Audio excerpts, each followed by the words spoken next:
João capítulo 13, eu vou ler do verso 1 ao verso 20, diz assim o texto: Ora, antes da festa da Páscoa, sabendo Jesus que era chegada a sua hora de passar deste mundo para o Pai, tendo amado os seus que estavam no mundo, amou-os até o fim. Durante a ceia, tendo já o diabo posto no coração de Judas Iscariotes, filho de Simão, que traísse a Jesus, sabendo este que o Pai tudo confiara às suas mãos, e que ele viera de Deus e voltava para Deus, levantou-se da ceia, tirou a vestimenta de cima e, tomando uma toalha, cingiu-se com ela. Depois deitou água na bacia e passou a lavar os pés aos discípulos e a enxugar-lhes com a toalha com que estava cingido. Aproximou-se, pois, de Simão Pedro, e este lhe disse: Senhor, tu me lavas os pés a mim? Respondeu-lhe Jesus: O que faço não sabes agora, compreendê-lo-ás depois. Disse-lhe Pedro: Nunca me lavará os pés. Respondeu-lhe Jesus: Se eu não te lavar, não tens parte comigo. Então Pedro lhe pediu: Senhor, não somente os pés, mas também as mãos e a cabeça. Declarou-lhe Jesus: Quem já se banhou não necessita de lavar senão os pés, quanto ao mais, está todo limpo. Ora, vós estáis limpos, mas não todos. Pois ele sabia quem era o traidor. Foi por isso que ele disse: Nem todos estáis limpos. Depois de lhes ter lavado os pés, tomou as vestes e, voltando à mesa, perguntou-lhes: Compreendeis o que vos fiz? Vós me chamais o Mestre e o Senhor, e dizeis bem, porque eu sou. Ora, se eu, sendo o Senhor e o Mestre, vos lavei os pés, também vós deveis lavar os pés uns aos outros. Porque eu vos dei o exemplo, para que, como eu vos fiz, façais vós também. Em verdade vos digo, que o servo não é maior do que o seu senhor, nem o enviado maior do que aquele que o enviou. Ora, se sabeis estas coisas, bem-aventurados sois, se as praticardes. Não falo a respeito de todos vós, pois eu conheço aqueles que escolhi. É antes para que se cumpra a Escritura: Aquele que come do meu pão, levantou contra mim o seu calcanhar. Desde já vos digo, antes que aconteça, para que quando acontecer, creiais que eu sou. Em verdade vos digo, quem recebe aquele que eu enviar, a mim me recebe, e quem me recebe, recebe aquele que me enviou. Oremos. Amado Senhor e Salvador, grandioso Deus, exaltado, glorificado, seja o teu nome bendito. Diante do texto sagrado, ó Deus, ansiamos ouvir a tua voz. Sabemos que o teu Espírito que habita em nós é o Espírito que nos conduz a toda a verdade. Que neste momento o Senhor leve, ó Deus, a nossa atenção somente à tua palavra, que nada venha distrair, Deus, a nossa mente, e que o Senhor cumpra em nós o teu querer nesta noite, para a tua própria glória, em nome de Jesus, amém. Meus irmãos, o capítulo 13 do Evangelho de João é o capítulo que traz os discursos de Jesus no cenáculo, traz o início dos discursos de Jesus no cenáculo. O cenáculo é o local onde os evangelhos sinóticos informam que Jesus ordenou que os discípulos lhe preparassem a Páscoa. E há aqui de início uma controvérsia que é preciso ser resolvida antes de avançar no texto. Porque ao olhar para esse texto do capítulo 13, muitos vão acusar João e os sinóticos de estarem se contradizendo exatamente por conta destes eventos finais da vida do Senhor Jesus Cristo. Porque da forma que estas pessoas interpretam, tanto os sinóticos quanto João, aparentemente nos sinóticos, João morreu após a ceia pascal. E aqui, no Evangelho de João, ou melhor, nos sinóticos, Jesus morreu antes da ceia pascal, em João, após a ceia pascal. Dê uma olhada no capítulo 18, em comparação ao capítulo 13, e você vai perceber qual é a questão da controvérsia. Aqui no capítulo 13 diz: ora, antes da festa da Páscoa, sabendo Jesus que era chegada a sua hora, do verso 2, durante a ceia. Se você for lá no capítulo de número 18, o texto diz assim no verso 28: depois levaram Jesus da casa de Caifás para o pretório. Era cedo de manhã, eles não entraram no pretório para não se contaminarem, mas poderem comer a Páscoa. Então aí está estabelecida a controvérsia. Para alguns, João não estaria então no capítulo 13 falando da ceia da Páscoa, mas de uma refeição comum, o que então contraria os sinóticos, que mostra estes momentos que estão acontecendo aqui, acontecendo durante a celebração da Páscoa, ou da refeição pascal. Eu não vou ter tempo de expor todos os detalhes, e esse não é o ponto central do texto, mas é importante que você saiba, caso alguém diga, olha, há contradições na Escritura, que não há a menor contradição entre João e os sinóticos, porque observando os detalhes, tanto dos sinóticos quanto de João, você vai perceber, por exemplo, o que está acontecendo e qual é o discurso de Jesus, tanto lá quanto aqui. No discurso de Jesus você terá uma lição sobre a humildade. Lá nos sinóticos, lembra que há uma controvérsia? Os discípulos começam a perguntar e disputar entre eles qual seria o maior entre eles. Há a declaração de que alguém iria trair ao Senhor Jesus Cristo. Há também o anúncio da negação de Pedro. Se João e os sinóticos estão falando de dois momentos diferentes, nós teríamos que entender que todas estas coisas aconteceram pelo menos duas vezes e na mesma sequência. E não é isso que está de fato acontecendo aqui. Fica claro aqui que os sinóticos e João descrevem o mesmo momento. Jesus começa aqui, ou comeu a Páscoa na quinta-feira e foi morto na sexta-feira. Então todos os evangelhos vão retratar a morte de Jesus na sexta-feira. Como que a gente entende então que esta aqui do capítulo 13 já é a ceia pascal, considerando aquilo que está lá no capítulo 18, de que os principais lá dos sacerdotes não querem se contaminar porque eles querem comer a Páscoa. A Páscoa será comida aqui, a Páscoa será comida no outro dia. Lembra que no outro dia já está acontecendo o julgamento do Senhor Jesus Cristo. E há duas boas formas de entender o que houve, ou o que está acontecendo aqui.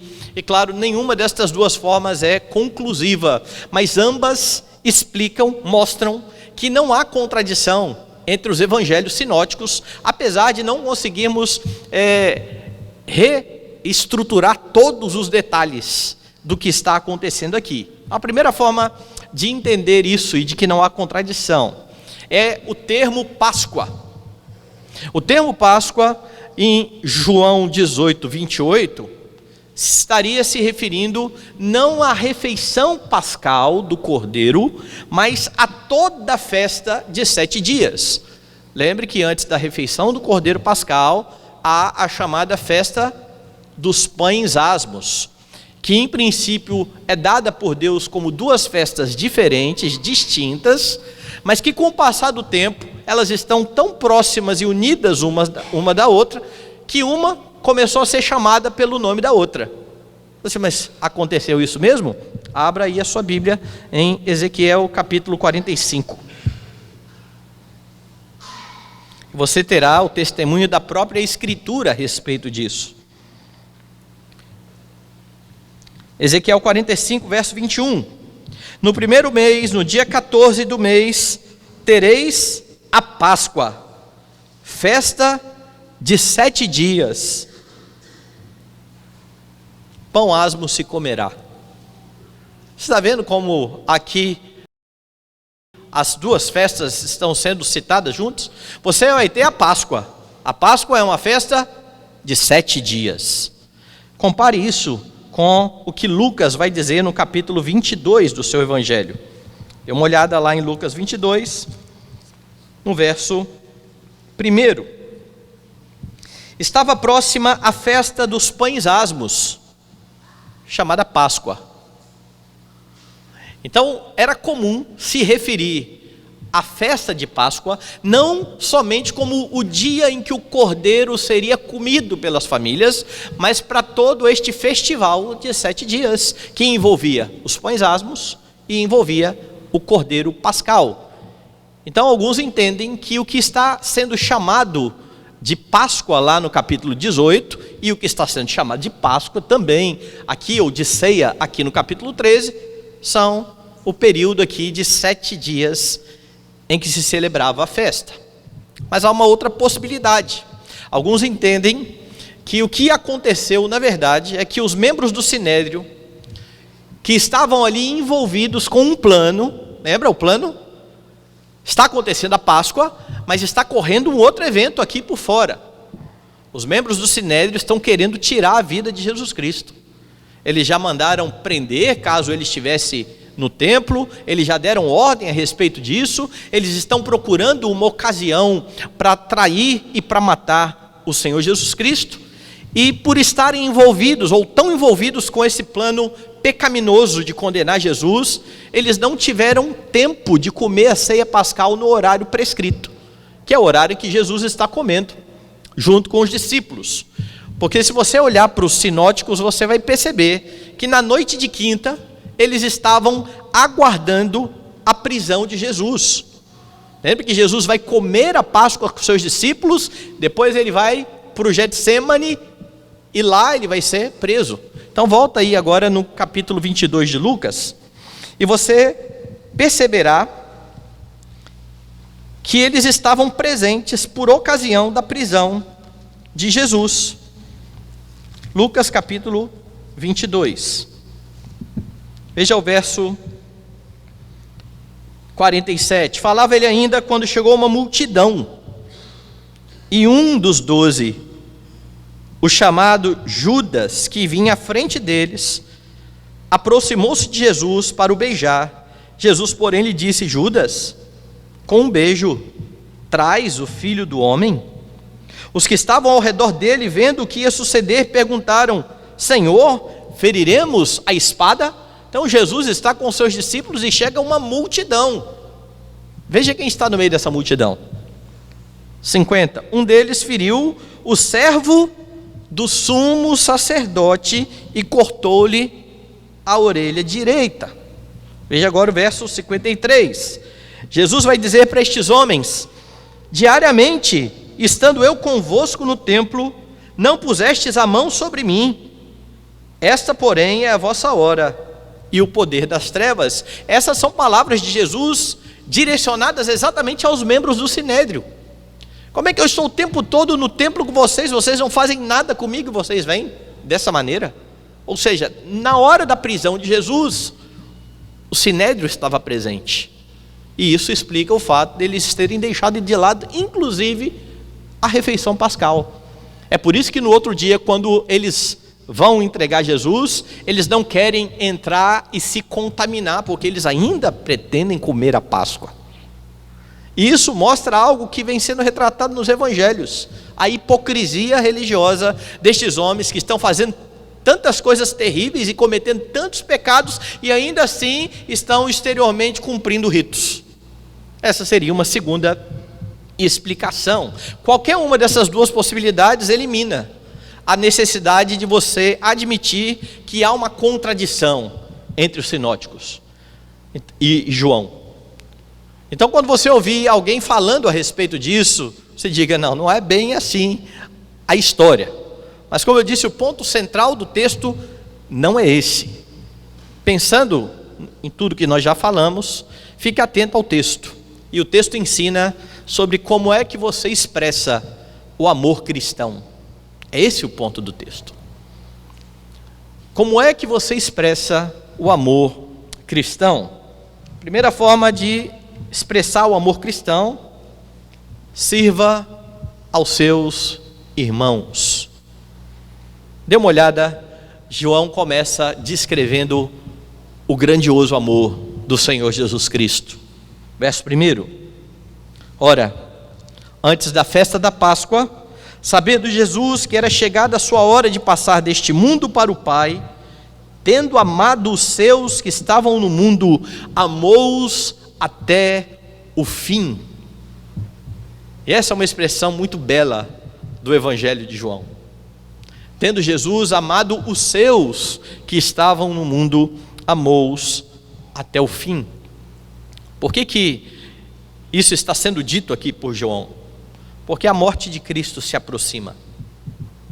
Sem a menor dúvida, este grande ato de amor, a morte em favor do seu povo, é descrito na Escritura como um ato de serviço de Jesus Cristo.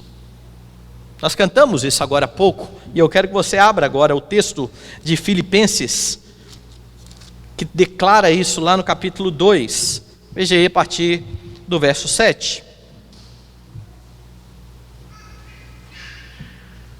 Antes a si mesmo se esvaziou, assumindo a forma de servo, tornando-se em semelhança de homens, reconhecido em figura humana, a si mesmo se humilhou, tornando-se obediente até a morte, e morte de cruz. Veja que interessante, quando Paulo fala da humilhação e de Jesus ter se feito um servo, ele liga a atitude de servo de Jesus ao ser obediente até a morte, e morte de cruz. Então, quando João está falando a respeito deste amor de Jesus, tendo amado os seus, amou-os até o fim, ele está se referindo exatamente àquilo que irá acontecer, e é em decorrência dessa morte, que todo aquele que recebe Jesus, que a todo aquele que recebe Jesus, é dado o poder de ser feito filho de Deus.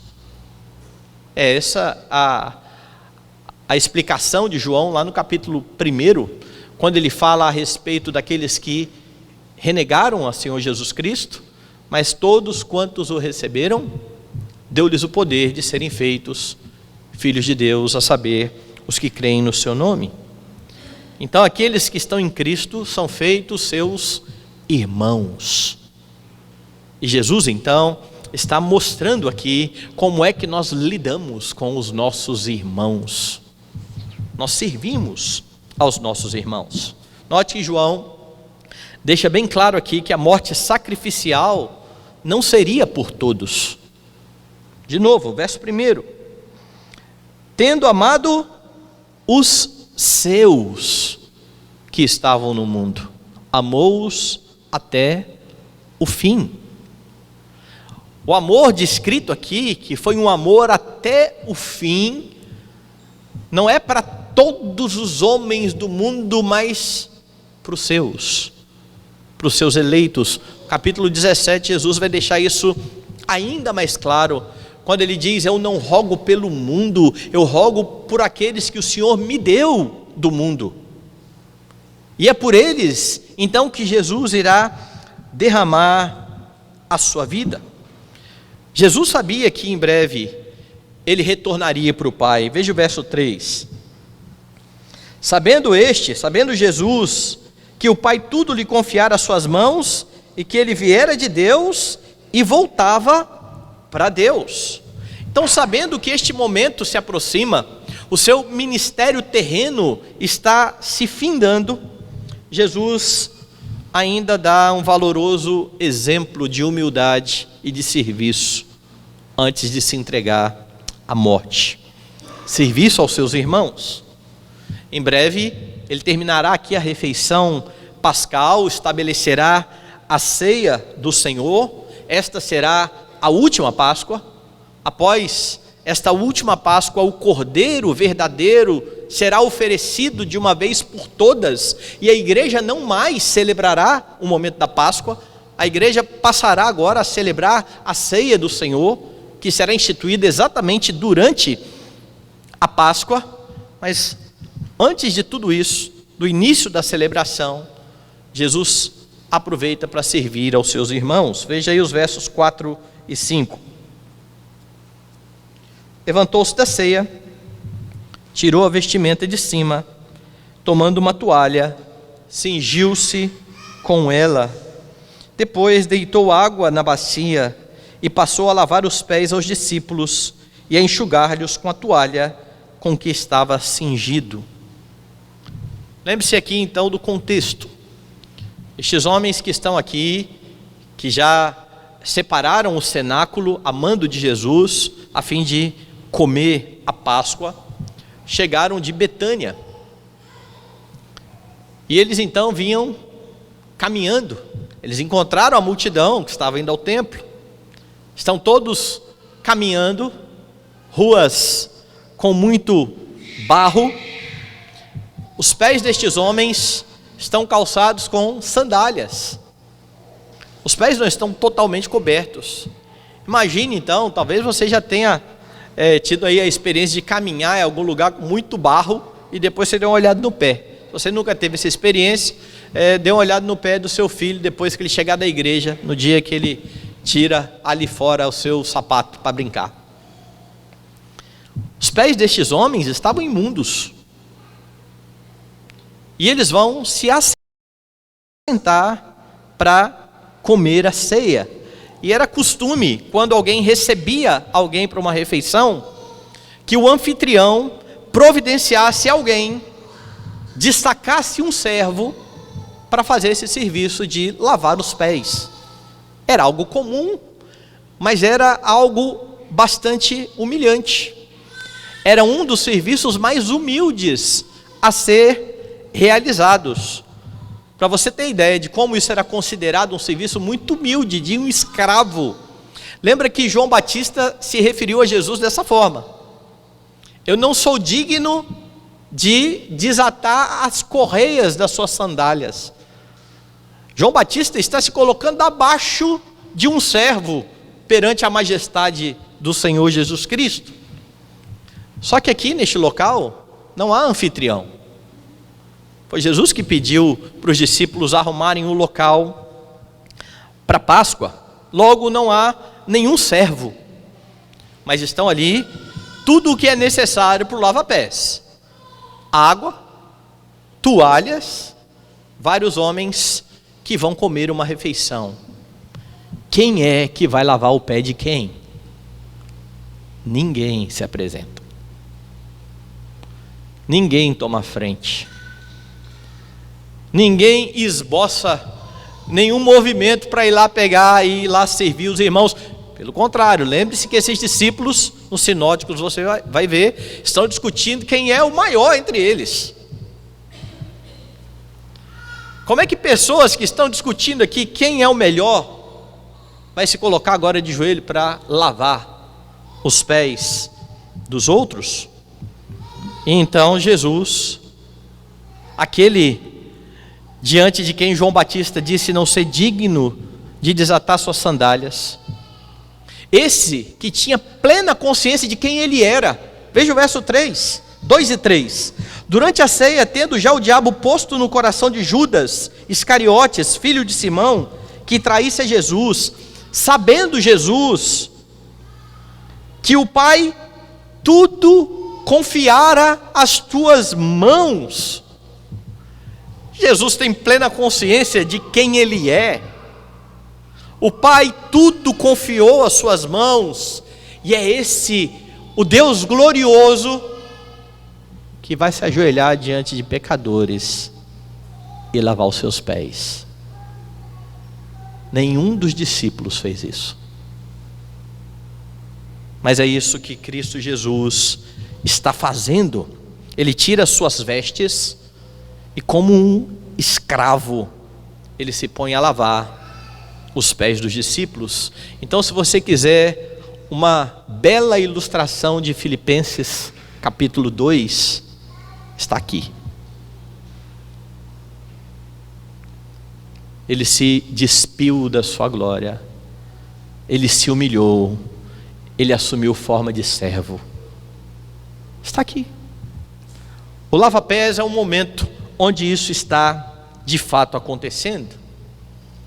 Este é o amor de Jesus pelos seus irmãos, porque o amor cristão, ele se expressa de fato de forma humilde no serviço.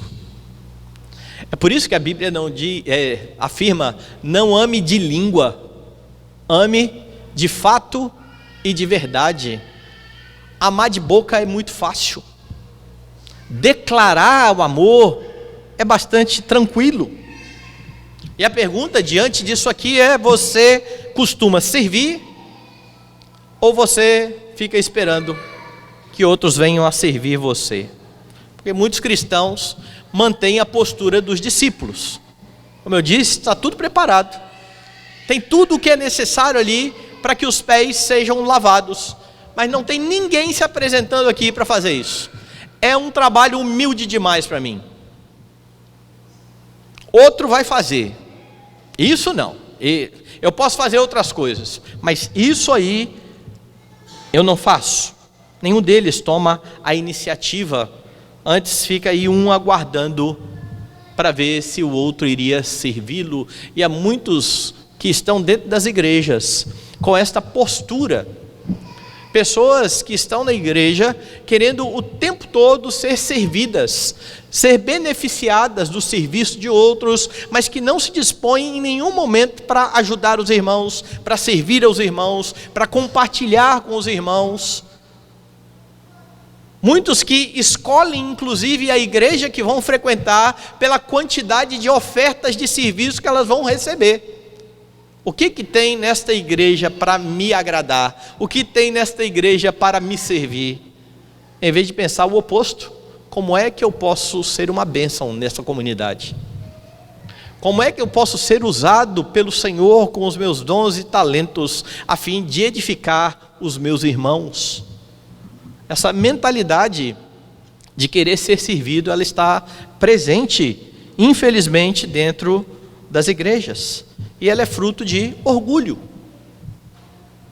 Então cuidado, não deixe esse tipo de orgulho invadir o seu coração, porque você é chamado a imitar o seu Senhor, que sendo o grande rei de toda a glória, agachou-se diante de suas criaturas, a fim de servi-las. E perceba que ele mesmo ordena isso, porque depois que os discípulos estão lá, ninguém toma a iniciativa, ele pega, efetua o lava-pés. Veja o que ele diz lá no verso 12: depois de lhes ter lavado os pés, tomou as vestes, e voltando à mesa, perguntou-lhes: compreendeis o que vos fiz? E isso é interessante de Jesus. Ele poderia simplesmente, como o rei de toda a glória, ter dado um sabão em todo mundo ali. O que vocês estão pensando que são? Eu estou aqui, eu sou o Senhor, eu vim para morrer por vocês. Tem água, ninguém vai se levantar aí não para fazer o que tem que fazer? Jesus pega e faz o trabalho. E depois de fazer o trabalho, ele pergunta: vocês estão entendendo o que eu fiz aqui? Vocês compreenderam? Veja lá o texto: vós me chamais mestre e senhor, e dizeis bem, porque eu sou. Vocês estão certos em me tratar com deferência. Ora, se eu, sendo o Senhor e o mestre, vos lavei os pés, também vós deveis lavar os pés uns aos outros. Há alguns que interpretam isso literalmente e querem fazer a cerimônia do lava-pés todo ano na igreja. Depois vocês procuram alguns irmãos aí na igreja que têm até experiência com isso. Não é esse o ponto. O ponto aqui não é todo ano fazer um lava-pés. Não. O ponto aqui é: esteja pronto a servir os seus irmãos, porque o Senhor Jesus, o glorioso mestre, serviu aos seus irmãos. Verso 15 ele deixa claro porque eu vos dei o exemplo, para que como eu vos fiz, façais vós também. Então Jesus toma a iniciativa e mais uma vez ensina aos seus irmãos, mas infelizmente a altivez permanece como marca em muitos crentes. E isso significa que não está havendo imitação de Jesus. Porque se o coração é altivo e olha para certas coisas na igreja dizendo, não, isso aí eu não faço não. Tem coisas que estão mais à minha altura. Se ao olhar para outros irmãos, eu mantenho essa postura de dizer, esse pessoal não é meio digno de mim não. Não há imitação de Cristo. O Rei de toda a glória está a servir os seus irmãos. Você precisa estar sempre atento aos irmãos e ao serviço aos irmãos. Atento às suas preocupações, buscando saber se está acontecendo algo, se estão precisando de algo, como é que você pode se dispor para ajudar, pelo que vocês podem orar uns pelos outros. Há pessoas que às vezes só querem alguém para sentar do lado e conversar um pouquinho. Mas eu vou gastar tempo com fulano? Tem papo.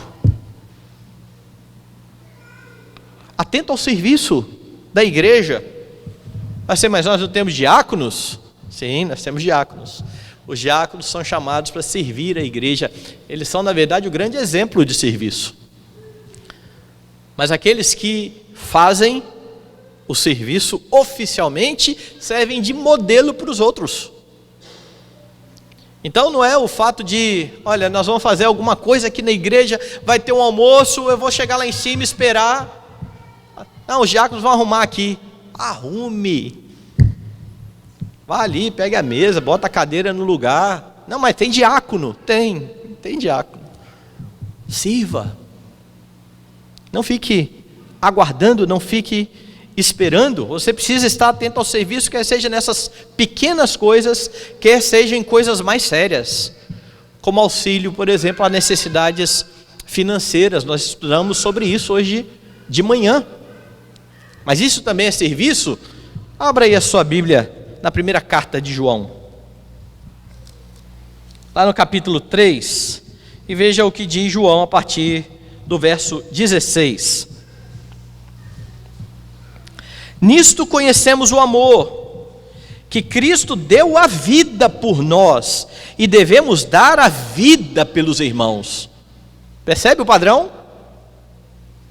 O amor está nisso. Jesus deu a vida por nós, nós damos a vida pelos irmãos. Ora, aquele que possui recursos deste mundo e vir a seu irmão padecer necessidade e fechar-lhe o seu coração, como pode permanecer nele o amor de Deus? Filhinhos, não amemos de palavra nem de língua, mas de fato e de verdade. E a questão aqui é simples. Quem não está disposto a dar o que está na carteira, estará disposto a dar a vida?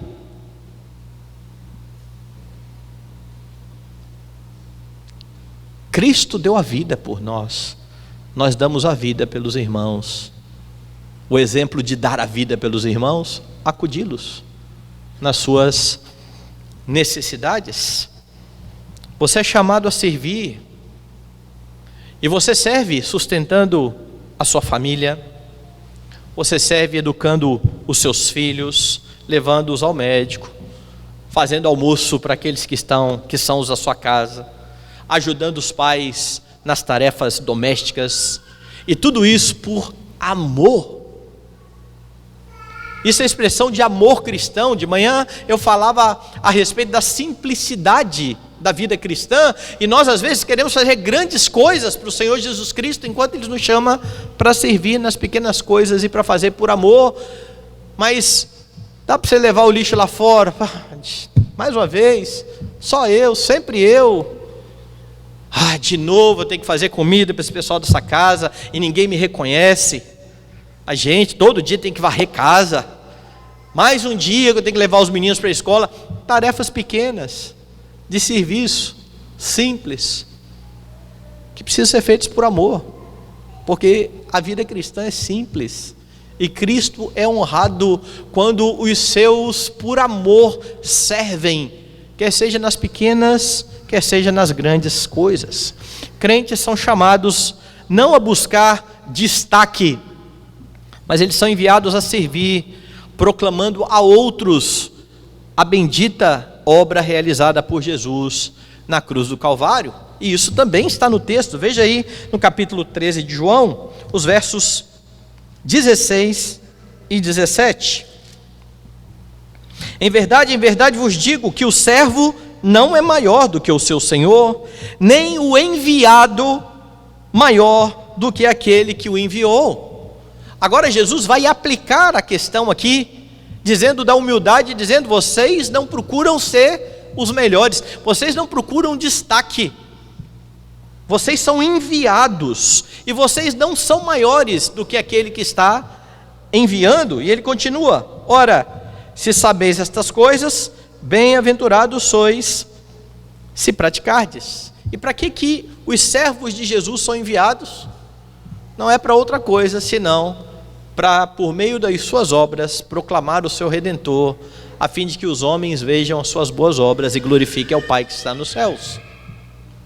Esse é o serviço cristão, feito por amor. E os que cumprem fielmente a sua função serão abençoados. E não só eles serão abençoados, aqueles que recebem a Cristo por meio do serviço deles também se tornarão filhos de Deus, porque também receberam ao Pai por meio de Jesus Cristo. Veja o verso 20: em verdade vos digo, quem recebe aquele a quem eu enviar, a mim me recebe, e quem me recebe, recebe aquele que me enviou. Então o serviço cristão é também o serviço de proclamação desta mensagem bendita do Senhor Jesus Cristo. E esse é um serviço essencialmente humilde. Infelizmente, muitos crentes falam dos não crentes com muita altivez, e falam com tanta altivez para os não crentes, que a mensagem acaba sendo rejeitada. Eu já vi pessoas quase chamando as outras que não creem em Jesus de burras. Você é meio lerdo, que você não entende. Isso é altivez. Nós não entendemos porque nós somos mais espertos ou mais inteligentes. Nós entendemos porque fomos alcançados pela graça, a mesma graça que pode alcançar aqueles a quem nós proclamamos o Evangelho. E qualquer outro tipo de postura é uma postura altiva. Cristãos não falam com outros como se fossem melhores, porque eles escolheram a Cristo, porque sabem que aquilo que eles têm foi dado por graça, foi serviço do seu irmão mais velho em favor deles. Mas há um pouco mais aqui. Isso não precisa ser somente dito, precisa ser visto na vida dos servos de Deus, que por meio da operação do Espírito Santo trará outros ao convívio da igreja. Mas veja que interessante, nenhum dos discípulos levantou, ninguém tomou a iniciativa. Jesus se levanta, lava os pés dos discípulos, e então aparece Pedro. Esse é Pedro, né? Interessante, Pedro. Veja o verso 6. Aproximou-se, pois, de Simão Pedro, e este lhe disse: Senhor, tu me lavas os pés a mim? Respondeu Jesus: o que faço não sabes agora, compreendê-lo-ás depois. Disse Pedro: nunca me lavarás os pés. Pedro é uma figura interessantíssima no corpo apostólico, porque aqui ele está achando demais o que Jesus está fazendo, talvez constrangido.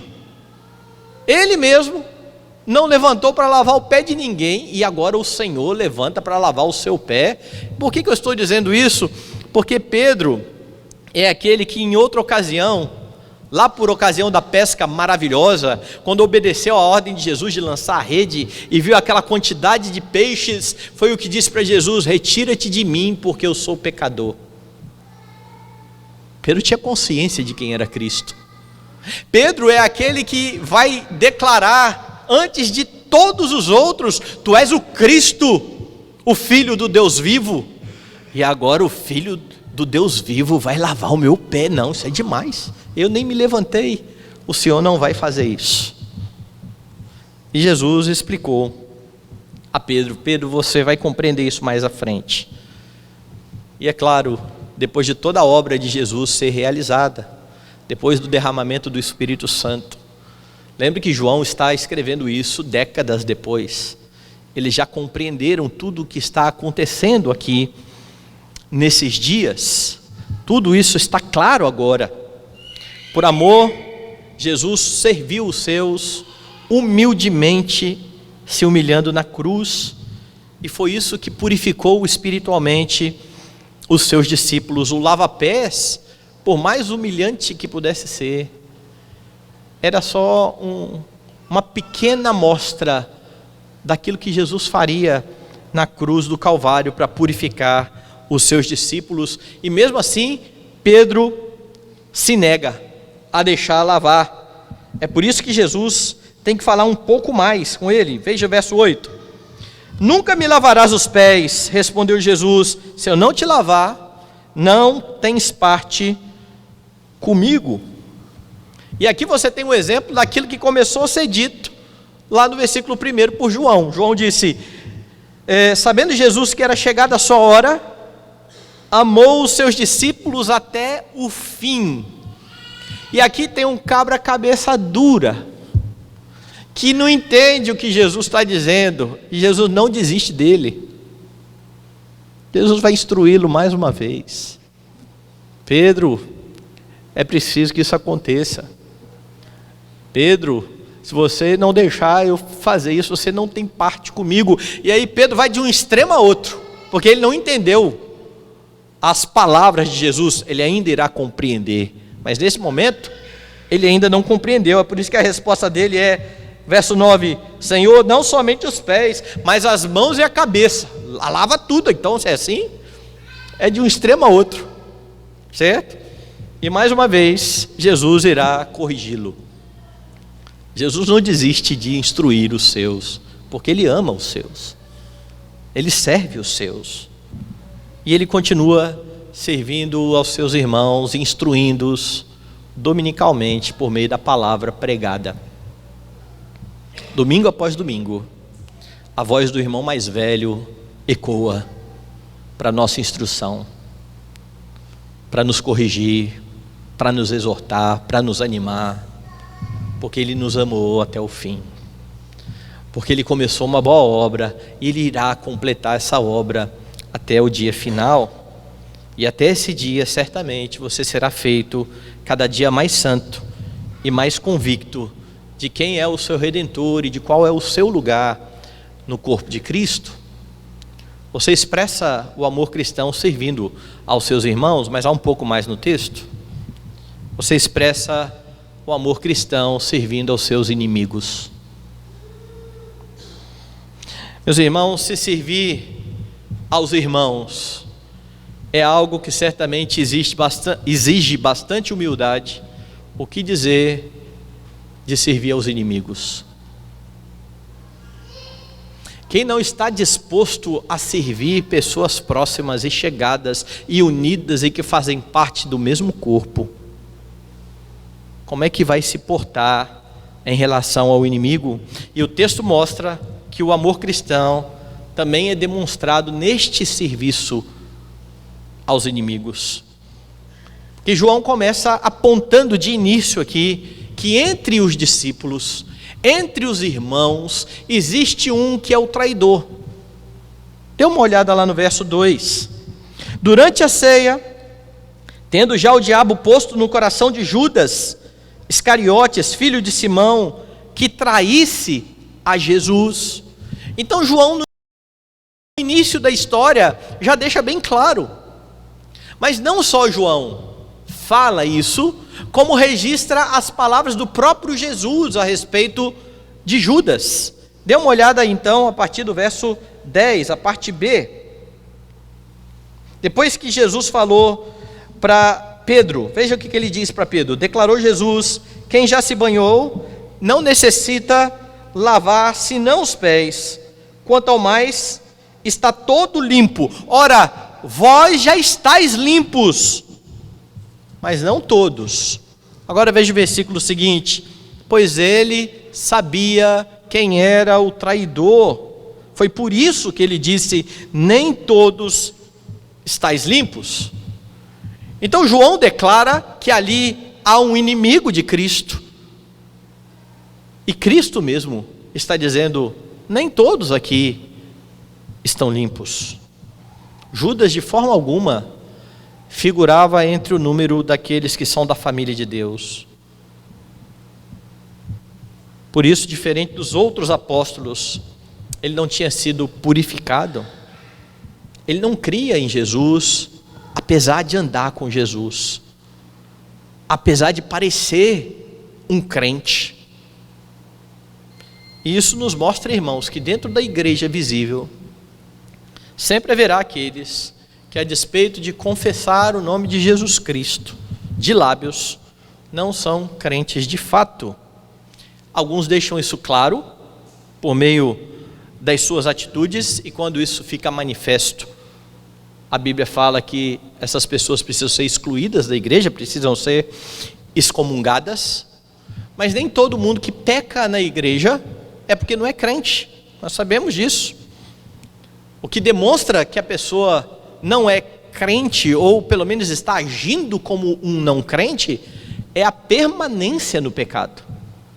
É o não arredar o pé do pecado, é se manter nessa posição, é saber que está errado, ouvir muitas vezes uma palavra que confronta a sua prática e dizer: eu não vou fazer diferente, eu vou continuar na minha posição.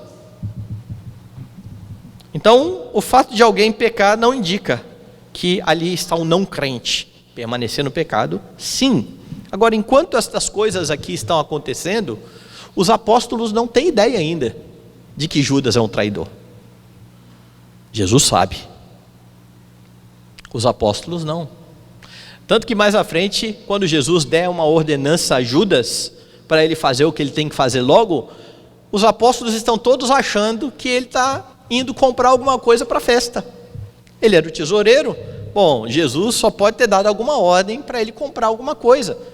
Não passa na cabeça dos discípulos que Judas é um traidor.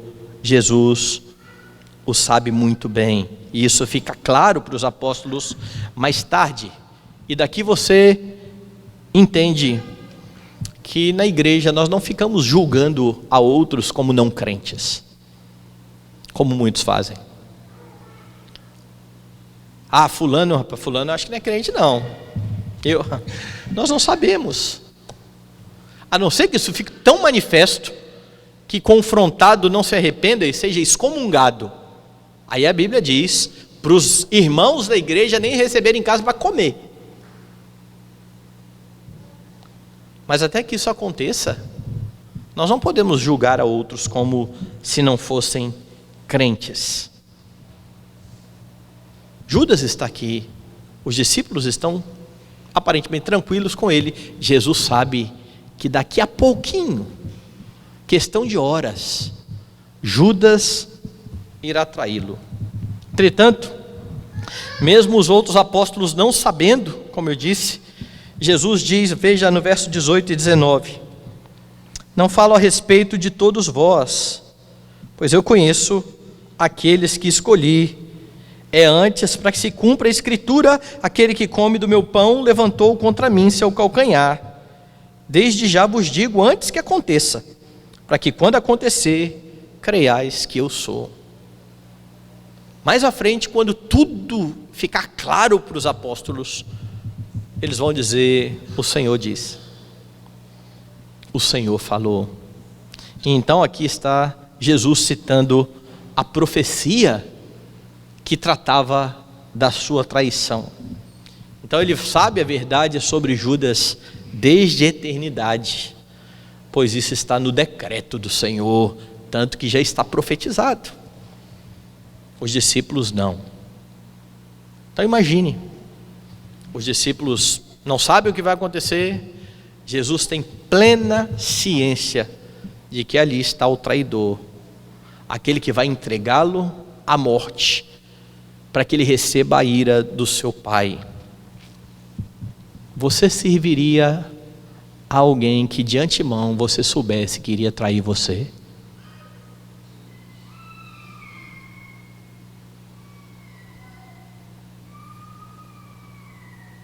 Nós estamos aqui, você tem aí o dom de revelação, e você sabe o que a pessoa vai fazer.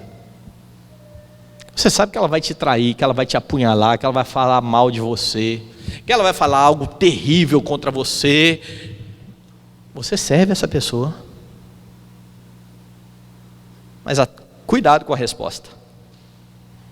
Pense muito bem, porque se a resposta for de jeito nenhum, significa que você está pronto a servir apenas aqueles que têm algo para dar em troca. Ou, no mínimo, que não atrapalhe a sua vida, que não desagrade a você, ou que não prejudique a você. Nesse caso, o seu serviço não é um serviço ao outro, é um serviço a você mesmo. Jesus vai se ajoelhar diante de Judas e vai lavar o seu pé. E ele está dizendo: lave os pés uns dos outros. Nós lavamos os pés aos irmãos, nós servimos aos inimigos. O cristão não é chamado para matar o inimigo. O cristão é chamado a amar o inimigo, e Jesus ordenou isso no Sermão do Monte. Ele ordenou isso lá no Sermão do Monte e está aqui dando o exemplo. Então lembre da exortação de Jesus, vá lá em Mateus capítulo 5. E aqui lembre-se, Jesus está interpretando a lei que foi dada já no Antigo Testamento. Então, a partir do verso 43, ele diz: ouvistes que foi dito, amarás o teu próximo e odiarás o teu inimigo. É assim que os judeus entendiam e ensinavam e praticavam. O próximo é alguém que a gente está junto, o inimigo a gente odeia. É por isso a parábola de Jesus lá do samaritano, que ele confronta aqueles homens dizendo: quem foi o próximo? E eles têm que engolir seco e dizer: foi o que usou de misericórdia. Mas aqui então Jesus está corrigindo a mentalidade, dizendo: vocês ouviram isso, eu porém vos digo, amai os vossos inimigos, orai pelos que vos perseguem, para que vos torneis filhos do vosso Pai Celeste, porque Ele faz nascer o seu sol sobre maus e bons, e ver chuvas sobre justos e injustos. Porque se amardes os que vos amam, que recompensa tendes? Não fazem os publicanos também o mesmo? Os não crentes sabem fazer isso. Eles sabem tratar bem quem trata bem a eles. A diferença do crente é outra, é que ele não paga mal com mal, ele serve quem está querendo pisar na cabeça dele, porque ele sabe quem é o juiz e o vingador. Crentes não se vingam, crentes amam, servem. Não é uma atitude fácil, porque ela envolve engolir o meu orgulho. Por isso o chamado cristão: negue-se a si mesmo. E Jesus não te pede algo impossível, Ele está fazendo isso. Ele está lavando os pés a Judas, Ele está mandando que os seus sirvam os seus inimigos. O amor cristão se expressa também no serviço aos inimigos, porque se for só amor por aqueles que são iguais a nós, os gentios fazem o mesmo. E lembre-se, a justiça do cristão, ela excede em muito a justiça dos escribas e fariseus. Você não é maior que o Senhor Jesus Cristo. Se Ele serviu inimigos, você deve imitá-lo, e Ele mesmo capacita você a fazer isso, porque Ele se deu por você quando você ainda era um inimigo. Deus prova o seu próprio amor para conosco pelo fato de ter Cristo morrido por nós, sendo nós ainda pecadores. Pecadores são inimigos do Senhor Jesus Cristo. E foi por meio do serviço que Ele fez de você um amigo. E talvez o seu serviço àqueles que não são ainda irmãos, pessoas que muitas vezes quiseram fazer mal a você, será um bom testemunho para levar essas pessoas aos pés de Cristo. A providência de Deus pode fazer com que isso aconteça. Então, consciente do que Cristo fez por você, onde quer que você esteja, e aqui eu estou falando da sua vocação, daquilo que Jesus chamou você para fazer, seja você o caixa do supermercado, um advogado, um médico, um político, onde quer que você esteja, execute o seu chamado, a sua vocação para a glória de Deus e para o serviço do outro, independente de ser um irmão ou não. Sirva a todos, ame a todos. E lembre-se de uma verdade: ainda que não se mostrem hostis, ou muitos não se mostrem hostis, todos os que não creem em Cristo são inimigos de Cristo. Logo, são seus inimigos. Pode ser que esteja até na mesma família, mas se são inimigos de Cristo, são seus inimigos. Ame os seus inimigos. Seu chamado inclui servi-los. Você serve também a inimigos declarados, pessoas que querem te prejudicar, pessoas que querem te passar para trás, pessoas que já tentaram te humilhar. Pastor, isso é muito duro. É verdade. Jesus fez isso por você e te chama a imitá-lo. O texto então ensina, irmãos, como é que você demonstra o amor cristão. O amor cristão não é mero sentimento. Não espere brotar um sentimento no seu coração. Ame. É uma ação. Ame não de palavra nem de língua, ame de fato e de verdade. Ele é demonstrado em atitudes e em serviço. Ele é demonstrado no serviço aos irmãos. Ele é demonstrado no serviço aos inimigos. E a única forma de você agir assim, não somente exteriormente, mas de coração, se deve à obra de Cristo que transformou o seu coração, se você já é um crente. Não há outro jeito, não há outra forma de cumprir o que está sendo ordenado aqui. Foi Ele que se deu por você quando você ainda era um pecador, para capacitar você a viver da forma como Ele tem ordenado. Então, olhando para a obra de Cristo, você entende que faz parte de um corpo, porque Jesus não se deu por você somente, mas pelos que são dele. Você faz parte de um corpo e é chamado a servir neste corpo. E quando você olha aos seus irmãos, você precisa olhar para eles como sendo superiores a você. O Rei de toda a glória se ajoelhou diante de pecadores e lavou os seus pés. Olhe para Cristo, lembrando que Ele se deu por você, sendo você ainda o inimigo. Você olhará com misericórdia para aqueles que muitas vezes querem até prejudicar a sua vida, e que, mercê de Deus, podem se tornar amigos de Cristo e seu irmão bendito. E aí tem crente que vai falar assim: Deus me livre, pastor, eu quero que fulano que fez mal para mim queime lá no mar profundo do inferno. Mas esse não é um sentimento cristão. Nós oramos para que pecadores se rendam ao Rei da Glória. Cristo transforma corações. Transformou o seu, se você já crê nele. Ele transforma o coração de quem quer que seja.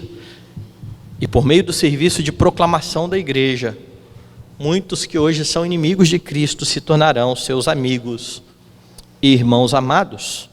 A vida cristã, ela precisa expressar o grande amor do Senhor Jesus Cristo. E unido a Ele, consciente de tudo aquilo que Ele fez e continuará fazendo em sua vida, você pode se esforçar no poder do Espírito Santo, a fim de demonstrar amor, servindo aos seus irmãos, servindo até mesmo aos seus inimigos.